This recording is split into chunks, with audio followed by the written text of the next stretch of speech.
What's up, everybody? Come on in. It is time for Immediate Timeout, Monumental's newest women's basketball show, covering some of the top storylines in the WNBA. I'm Tyler Byram, and I cover the Washington Mystics here in D.C. In each episode, we look to take you across the country to talk to some of the brightest minds and some of the top reporters in the league. Today, for our premiere episode, we will start our journey down to Dallas, where, like DC, they have a rookie class that everyone is eager to watch. To get their perspective, we'll be talking with Ari Graham from the Next. Ari is a beat reporter for the Dallas Wings and has covered the team since the 2021 season. Now, to set the table for this discussion, Dallas, let's just say they're a very interesting franchise and team. Each year, they're always an enigma from what the expectations are going into the year. So we'll dive into that a little bit, but then we'll also talk about how they got their new general manager, how their coach, but the bulk of the focus is going to be on the Rookie of the Year discussion. Also, Dallas's history with their first round picks. So, Ari, first of all, welcome to the show. If I missed anything of your credentials, please go ahead and fill them in. But let's go ahead and get started with you telling us about the best WNBA rookie not in Washington, D.C., Paige Bueckers. How has Paige adjusted to the WNBA? I think that Paige has adjusted very well to the WNBA. She is the team leader in points, assists, and steals. So it shows that she's kind of doing it on both sides of the ball. Given the situation that she's in, I really think that, she's shining and is, the one of the leaders.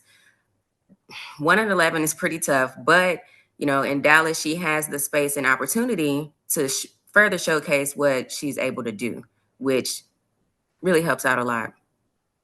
I'm curious from your perspective with Paige. Caitlin Clark last year just set the bar so extremely high. But people often forget the early season struggles that Caitlin had adjusting to the WNBA. I don't think necessarily that Paige is having those same struggles, but I think the team is struggling in a way that Indiana didn't struggle as mightily last year. Kind of, what do you think about that? And what do you think about that kind of Paige and Caitlin dynamic and how what Caitlin did last year is going to influence the discourse around Paige? Well, I think there will be some type of discourse, but Paige has her own story. Yes, Caitlin Clark set the standard, but this is just her time. You can't really compare Paige's success based off of what Caitlin did because, like you said, she set the bar high. But what Paige is doing right now, at this moment, she's kind of carrying the team on her back in a sense. Again, they're 1-11, and without her in the 4 games, things were tough, but then they were also losing with her.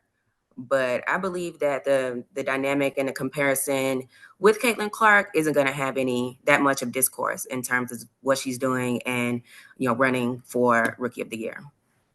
Well, you're leading us right into our next topic. I'm going to briefly touch on Kiki and Sonia Citron here in Washington, D.C. Kiki, she's come right in, and there's been almost no adjustment to the WNBA. In fact, some would say she's having a better rookie year than she did her senior year at USC. I would agree with that to an extent, and we can dive into that here in a little bit.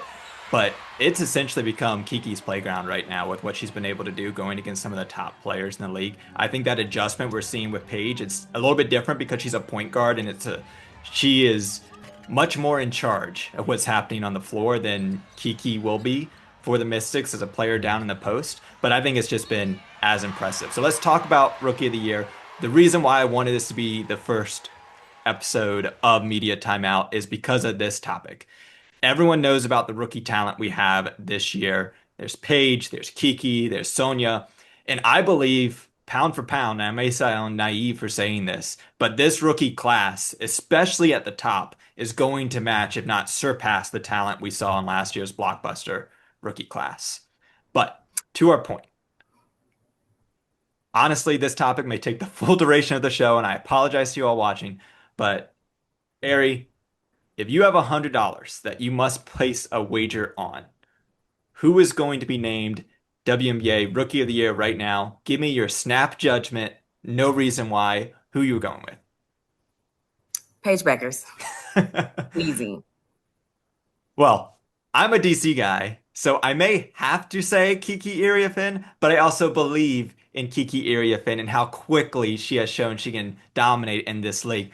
I'll let you go first, though. So, make the case why and what are we looking at? Not 5 months, 4 months from now, are we looking at Paige Beckers being Rookie of the Year? Yes, if she's able to stay healthy, not miss any more games and continue to put up the numbers that she has, she doesn't necessarily have to be the team leader, continue to be the team leader in sports. But I do expect, or it would be good if she was still leading in assists. That would show that she's being a really good facilitator and, really getting into her role as a point guard. So that's pretty much my main case when it comes to her, just the consistency, making sure she stays healthy and based off of popularity alone, sometimes that does help you, get that rookie of the year. But also at the same time, you don't necessarily have to be the very best player on your team. Yeah, that is going to be an interesting dynamic because obviously Paige is having Arike Ogunbowale be there alongside her in the backcourt, and honestly maybe stealing touches from Paige in a way that if we look at recent rookies that have won this award and thinking of Ryan Howard from 2 years ago or 3 years ago at this point, Aaliyah Boston, Hmm. Caitlin Clark, they were kind of the focal point of their team. And we're in a situation this year where Paige isn't going to be the focal point, and even to an extent, Kiki in DC is not going to be a focal point. But I'm gonna make the case now for Kiki, and I'm gonna read off some stats. We're only 11 games in of this recording, so some of these stats may have changed by the time you all are listening to this. But Paige is obviously leading in points. Kiki is in a very solid second place, 13.8 points per game. Kiki is also second amongst all rookies in terms of field goal percentage, with a minimum of 5 field goal attempts per game, shooting over 50%, which is great, especially considering Kiki is not a below the rim player. She actually kind of spreads it out from the hoop a little bit. She's first in rebounds, and of course, she has 4 double doubles, a number that I assume will just grow and grow as the season goes on. But the number one thing for me that if I were making a case, if I were standing in front of a judge and I was presenting it to the judge and the jury, I would look at the per 36 numbers. And right now, Kiki is outperforming Paige across some of the key metrics, including points per game. Of course, rebounds and assists, they're different players in different roles, so it's going to mean different things. But her per 36 numbers are 18.8 points, 12.6 rebounds. Again, Kiki is in a crowded post room here in DC. So there are other players that have to get minutes, whereas Paige, she's already being thrown into the fire. She's playing 30 plus minutes each night. Ari, I'm going to give you a chance to rebuke me a little bit, but for me, it's like I'm convincing myself even further why Kiki should be the Rookie of the Year. You do make some very, very valid points, but still, I'm betting $100 on Paige, and I'm going in front of that same judge and say, hey, Becker's is the one to go with. It is not necessarily always about stats either. Even if Paige was to drop out a little bit and you have Kiki ahead of her with the per 36, the popularity, everything that she brings to Dallas, I've never seen the fan base like this in Dallas before since covering the Wings. And that, could have a really, really good influence as well. Like you said, she has Arike beside of her and she's still in touches and she's leading this offense. So I really think that's where she has that edge over Kiki. You bring that up, and there's a lot of layers that go into WNBA voting at the end of the season. As a former voter myself, I know that there's a lot of things being weighed, and there's really no explicit criteria for what each award means. So, what Rookie of the Year means for you could mean differently for me. Hmm. One thing that I think, and again, this is going to come down to each individual voter, is that there's going to be a lot of it's going to come down to expectations, is kind of what I think. Is Paige was a player that we all expected to be great, expected to be a flawless transition into the league. Whereas Kiki, I know entering around this time last year, Kiki was probably the number two prospect in this class. And then through a year at USC and Juju Watkins kind of went down a little bit before she was picked at four. And no one expected her to come in and be a post player and be banging elbows against Brittany Griner and doing things against who else have they played so far? Alyssa Thomas and those type of players and succeeding at it. So I think if you look at expectations, that could be a factor at the end of the year. I also think end of season results may play a factor in it. You Mm. mentioned Dallas's record so far. If Kiki pound for pound is doing the same thing that Paige is doing, but the Mystics may backdoor themselves into the playoffs, that could be a whole different discussion. But either way, I think we both can agree this is probably going to be the closest Rookie of the Year vote, assuming everybody stays healthy, going to be the closest rookie of the year voting since probably 2015 when it was Drew Lloyd and Kia Stokes that went down to 5 votes. Okay, yeah, for me, like I feel like the close one was between Alicia Gray and Brittany Sykes. Yeah. That one was pretty close as well, went down to the wire. But yeah, most definitely it is going to come down to that. And the team record could very much have some influence on it. But going back to previous rookie of the year, I mean, when Aaliyah Boston won it, Indiana didn't make the playoffs. Of course, they didn't start off like this, but you know, I don't think that'll necessarily be the determining factor that will kind of get her keep Paige from getting over the hunt and taking it over Kiki. All right. A great discussion. I'm sure we're going to have to regroup in a month, but it's time to inbounce the ball and let's move on. This past WNBA draft, the Mystics had three first round picks in the first round at number 3, 4, and 6. And with those picks, the Mystics thought they were investing in their future. But if we look at the recent history of teams that have had 3 first round picks, most of those draft classes haven't panned out. So the Mystics is trying to do something that other teams haven't had success with. That brings us to the Dallas Wings, who 2 of the past 4 drafts or 5 drafts have had 3 first round picks. And again, the results have been troubling for them.